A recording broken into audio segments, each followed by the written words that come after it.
पर भाग्यशाली हो आप जो 72 साल बाद ये जो सावन का महीना आया है, सोमवार से सोमवार तक का, कहते हैं इस सावन में जो सोमवार से सोमवार तक का सावन रहता है, सोमवार से शुरू सोमवार से विराम, अगर आपके घर में रुद्राक्ष है, आप रुद्राक्ष धारण करते हो या रुद्राक्ष अपने घर में रखते हो, तो उस रुद्राक्ष को छोटी सी कटोरी में रखकर या एक पात्र में रखकर 7 बार किसी भी अमावस पर, सावन में जो अमावस्या पड़ती है, ये सोमवार से सोमवार वाली सावन, इसके बाद वाले सावन का हम वर्णन नहीं कर रहा, हम इस सावन की बात कर रहे हैं। या तो अमावस, पूर्णिमा, त्रयोदशी, चतुर्दशी या प्रदोष, शिवरात्रि, अष्टमी, ये ऐसी तिथियां हैं जो सोमवार से सोमवार तक का जो सावन होता है, सावन में कटोरी में रखकर, प्लेट में रखकर, थाली में रखकर 7 बार अपने घर में अगर रुद्राक्ष है तो उसको बलवान बनाने के लिए इसी सावन के महीने में 7 बार तो जल, 5 बार दूध गौ माता का और 2 बार गाय का घी उस रुद्राक्ष पर लेपित करना चाहिए। और फिर उस रुद्राक्ष को धूप बत्ती हो या घर में गूगल की धूप हो, वो धूप बत्ती से उस रुद्राक्ष को सिद्ध कर लेना चाहिए।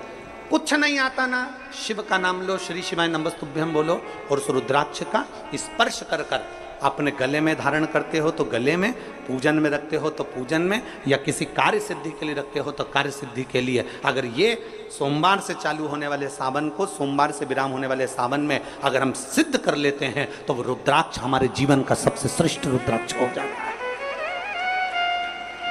सर्वश्रेष्ठ। अभी हमारे सीहोर में कुबेरेश्वर धाम पर ये जो सावन का महीना आया है, इस सावन में हमारे यहाँ कुबेरेश्वर धाम पे वैसे तो जो महाशिवरात्रि आती है, जिस समय रुद्राक्ष उत्सव होता है, उस समय पर रुद्राक्ष को सिद्ध कर लिया जाता है।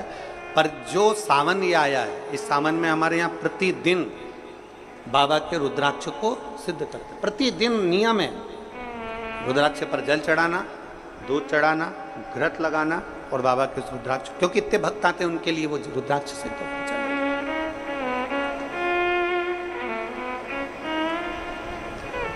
इसी सावन में 4 मुखी 3 रुद्राक्ष, कितने? 4 मुखी कितने? 3। 5 मुखी रुद्राक्ष 3 और 6 मुखी रुद्राक्ष 3। इनके बीच में सवा गांठ लगाई जाती है। 4 रुद्राक्ष कितने? जल्दी बोलो। 4 मुखी रुद्राक्ष कितने? 3। 5 मुखी रुद्राक्ष कितने? 3। 6 मुखी रुद्राक्ष कितने? 3। इनके बीच में सवा गांठ लगाई जाती है। मतलब एक गांठ पूरी लगाई जाती है, फिर आधी गांठ लगाकर फिर रुद्राक्ष को डाला जाता है लाल धागे में, फिर सवा गांठ ऐसी चलती है। 9 रुद्राक्ष होते हैं कुल टोटल। अगर ये 9 रुद्राक्ष को शंकर भगवान के शिवलिंग के पास में रखकर, ये सावन, इसको अन्य सावन में नहीं कर सकते, केवल इसी सावन भगवान शिव के मंदिर में शिवलिंग के पास उसको रखकर 7 लोटा जल, 5 बार दूध और 2 बार घृत अगर लेपन कर दिया जाता है उस माला को, और उसी माला को हम बेलपत्री के पेड़ के नीचे बैठकर अपने गले में अगर धारण कर लेते हैं तो दुनिया का ऐसा कोई कार्य नहीं जो तुम्हारे लिए हो नहीं, पक्के में होकर ही मान।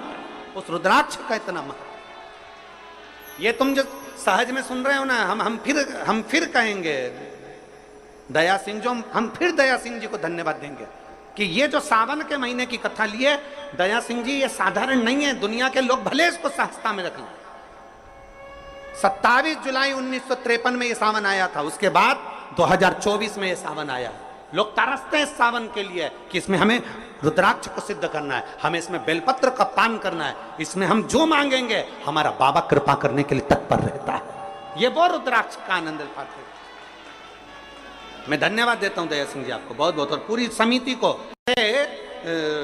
शिव मंदिर में जैसे आप लोग जाते होंगे शंकर जी के मंदिर में, तो ये तो शिवलिंग हो गया, ये जलाधारी हो गई, ये जलाधारी है, ये शिवलिंग है। और जलाधारी और शिवलिंग के यहाँ, शिवलिंग से लेकर जहाँ से पानी नीचे गिर रहा है, आप पानी यहाँ चढ़ाते हो तो ये घूम के यहाँ से नीचे आ जाता है। आपने जल यहाँ चढ़ाया शिवलिंग पे तो जल घूमकर यहाँ से नीचे आ जाता है। इस जगह से नीचे की ओर आ जाता है, इस स्थान से। प्रयास करिए, ये जो सावन आया है 72 वर्ष के बाद, प्रयास करिए कि कितना बड़ा भी रोग है, कितनी बड़ी भी बीमारी है, आप डॉक्टर से इलाज करवाओ, पर ये जो स्थान है अशोक सुंदरी का, इस स्थान पर एक बार अपनी हथेली रखकर देखिए और भगवान शिव से पंचाक्षर मंत्र नमः शिवाय, षडाक्षर मंत्र ओम नमः शिवाय या श्री शिवाय नमस्तुभ्यम स्मरण कर कर देखिए। और एक बेलपत्र बाबा की लेकर जहाँ से पानी नीचे गिरता है उस स्थान पर लगाकर उसी बेलपत्र को खाइए और फिर जाकर डॉक्टर को एक बार फिर जांच करवाइए कि उस रोग में आराम कितना लगा है, उस रोग में अंतर कितना आया। सावन का ये महीना जिसमें आप भगवान शंकर की अविरल भक्ति को धारण कर रहे हो, सोमवार से सावन चालू हुआ और सोमवार के दिन सावन विराम होगा। ऐसा सावन 72 साल के बाद आया। 27 जुलाई 1953 में ऐसा सावन पड़ा था। कितनी तारीख को? जम के बोलो जरा। 27 जुलाई 1953 में ऐसा सावन पड़ा था, जो सावन सोमवार से चालू हुआ था और सावन सोमवार के दिन विराम हुआ था। 72 साल के बाद ऐसा सावन आया है जिसका योग आज है। 27 जुलाई 1953 में ऐसा सावन आया था। अब जरा किस्मत देखिए, आपका भाग्य देखिए रे छत्तीसगढ़ वालों, नजर उतरवा लेना आप कि 72 साल बाद ऐसा सावन आया जो सोमवार से चालू हुआ, सोमवार को विराम हो रहा है। 27 जुलाई 1953 में ऐसा सावन आया था और उसके बाद आज ये सावन 22 तारीख से चालू हुआ और 19 तारीख को विराम होगा, और उसमें भी सोमवार से चालू हुआ और सोमवार को विराम हो रहा है। ये शिव भक्ति है, ये अविरल भक्ति, ये भगवान शंकर की अविरल भक्ति है। आप और हमको प्राप्त हुई है, हमें मिली, और तेरी भगवान शिव ने अघोर अस्त्र धारण किया इसी सावन।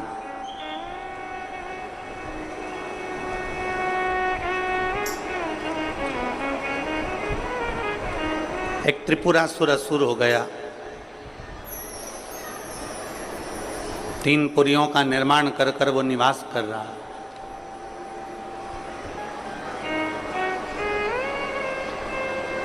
बड़ा विचित्र है वो।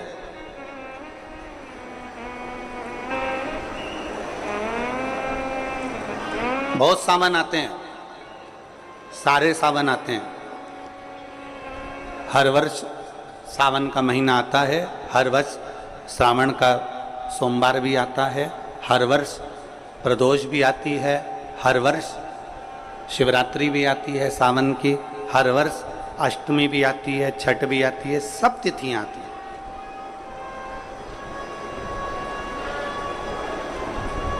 ये सारी तिथियां हर साल आएंगी, हर साल प्राप्त होंगी, पर जो योग मेरे देवाधिदेव महादेव का लगा है सोमवार से प्रारंभ होकर सोमवार के विराम का, ये सावन बार बार नहीं आता, ये सावन इतनी जल्दी नहीं आता। जो 72 वर्ष के बाद 27 जुलाई से 1953 के बाद में आज योग लगा, जो 22 जुलाई 2024 में प्रारंभ हुआ। बहुत बहुत ना जाने कितने कितने कितना कितना साधना तप असुर का वध कर दूं, पर नहीं मर। ब्रह्मदेव ने विचार करा कि त्रिपुरासुर का वध कर दूं, नहीं मर। आखिरी में खबर गई भगवान देवाधिदेव महादेव के पास। भगवान शिव जी के पास। भगवान देवादिदेव महादेव, मेरे महाकाल राजा, मेरे कालाधिपति, मेरे ओमकारेश्वर, मेरे विश्वनाथ, मेरे परली वैद्यनाथ, मेरे वैद्यनाथ, ओगरदानी, मेरे केदारेश्वर, भगवान शिव विराजमान थे, नेत्रबंद थे भगवान शिव। और सबने, सारे देवताओं ने जाकर भगवान शिव से विनय करी, निवेदन कर, भगवान देवादिदेव महादेव से निवेदन कर। और जब भगवान शंकर से निवेदन किया, भगवान शिव से विनती करी, भगवान शंकर से बारंबार जब प्रार्थना करिए, भगवान शिव से बार बार विनय किया गया, तब भगवान शंकर ने नेत्र खोले और भगवान शिव नेत्र खोलकर पूछे, ऐसा क्या हो गया जो आपको आना? ये 33 कोटि देवता, ये सारे देव आज मेरे पास में, कारण क्या बन गए? कौन सा कारण? यदि आपसे कोई पूछे कि भगवान शंकर के गले में बासुकी नाग आया, भगवान शंकर के हाथ में त्रिशूल आया, भगवान शंकर के मस्तक पर गंगा आई, भगवान शंकर के मस्तक पर त्रिपुंड आया, भगवान शंकर के नेत्र 2 थे 3 हुए, त्रिनेत्रीधारी कहलाए, त्रिपुंडधारी कहलाए, भगवान शंकर के पास बेलपत्र आई, कोई तुमसे कहे कि शिवजी के गले में रुद्राक्ष आया, भगवान देवादिदेव महादेव के पास रुद्राक्ष आया, कोई तुमसे पूछ ले कि यह रुद्राक्ष का प्रागट्य कब का है, रुद्राक्ष का जन्म कब हुआ,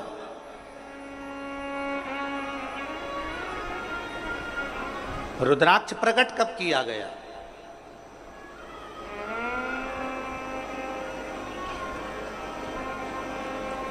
अब जरा बहुत हमसे भी कई लोग पूछते हैं, जितने लोग संसार का क्या हो जाता है कि रुद्राक्ष का जल अमृत के तुल्य हो जाता है और कैंसर जैसा रोग भी समाप्त हो जाता है। रुद्राक्ष के जल में ऐसा क्या है?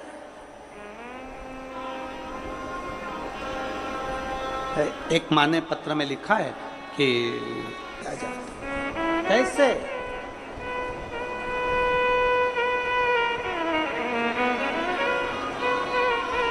शिव कथा कह रही है, भगवान शंकर का संवाद कर रहा है, भगवान देवादिदेव महादेव का चरित्र का है, शिव महापुराण की कथा कह रही है। त्रिपुरासुर असुर है, 3 पुरियों का निर्माण कर कर उसमें निवास करता है, 3 पुरियों का निर्माण कर कर उसमें निवास करता है, पर उसके प्राण जा नहीं सकते। भगवान नारायण ने प्रयास किया, वो नहीं मरा,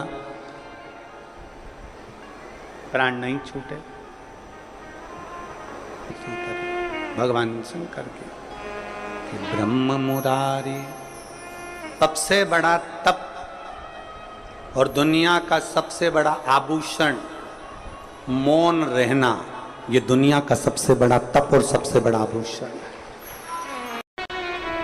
हम भगवान शिव को किस तरह से रिझा सकते? और फिर निवेदन करूंगा, जितनी सरलता से, जितनी सहजता से आप शिव को रिझाओगे, उतनी सरलता से शिव रिझता है, उतनी सरल।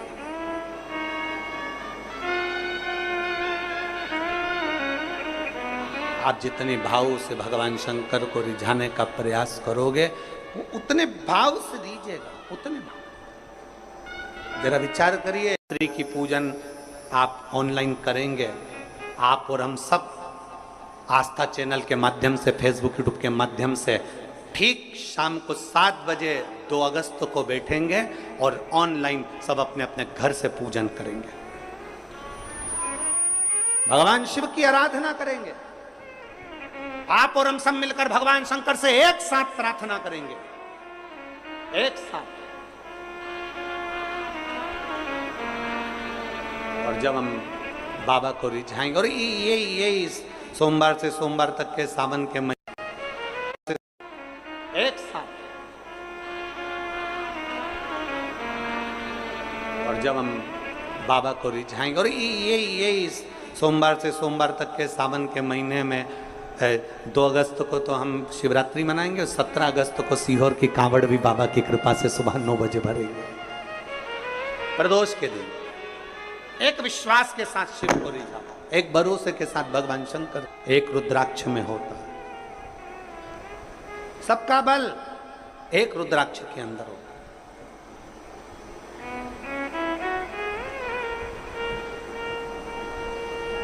कई जगह पर रुद्राक्ष पर रिसर्च किया जा रहा है। वो 2 कंपनी का नाम तो हमको स्मरण में था, मुंबई की, और 1-2 कंपनी काशी की हमारे स्मरण में, पर नाम याद नहीं आ रहा। कई जगह पर रुद्राक्ष पर रिसर्च चल रहा है कि आखिर रुद्राक्ष में ऐसा क्या होता है कि तांबे के कलश में गलाया और उसका पानी शिव जी को चढ़ाकर आचमन किया तो फल मिल जाता है, रोग मुक्ति हो जाती है, श्रेष्ठता हो जाती है। कोई बाच रहा है तो वो शिव ही बाच रहा है, इसमें कोई प्रदीप मिश्रा या कोई अन्य महाराज नहीं बाच सकता, बाचने वाला शंकर है। कथा सुन रहा है तो आप नहीं सुन सकते, आप ये 3 घंटा एक जैसे आसन लगा के कहाँ बैठ सकते हो? तुम आधा घंटा कहीं नहीं बैठो, तुम फिल्म देखने जाओ टाकीज में और एक जैसी बस यूं बैठी बैठी रहो, 25 बार तो मूंगफली चबा जाओ, 2-4 बार आइसक्रीम खा जाओ, उतनी देर में भी तुम कहीं सीट पीछे आगे नीचे ऊंचे मर्जी पड़ी। आधे 2 घंटे की फिल्म में 15 मिनट का इंटरवल, फिर चले गए, फिर घूम आए, फिर बैठ गए। अब यहां तो तुम्हारे को 1 बजे कथा है, 4 बजे तक, कितनी बजे आके बैठते हो? 10 बजे सवेरे, 9 बजे सवेरे यहां आके बैठ जाते हो। अब 9 बजे से पानी की बोतल साथ में, थोड़ा बहुत सामान अपने साथ में, और बच्चे आए हैं तो फिर उनका भी सामान साथ में, तो फिर 10 बजे से एक जैसे बैठे और 4 बजे कथा छूटेगी, सब अपने अपने घर जाते जाते 5 बज जाए, 5:30 बज जाए, कोई 6 बज जाए। समय जरा देखिए कि तुमने शिव को कितना दिया, शंकर को कितना समर्पित किया। नर्मदा पुराण कहती है कि जिस नगर में, जिस कॉलोनी में, जिस सोसाइटी में, जिस मोहल्ले में, जिस क्षेत्र में शंकर का शिवलिंग रहता है, शंकर का मंदिर रहता है, वहां कभी अकाल नहीं पड़ता है, वहां शिव संभाल ले।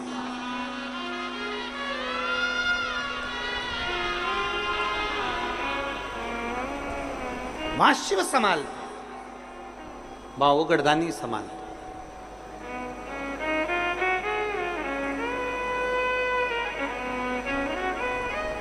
और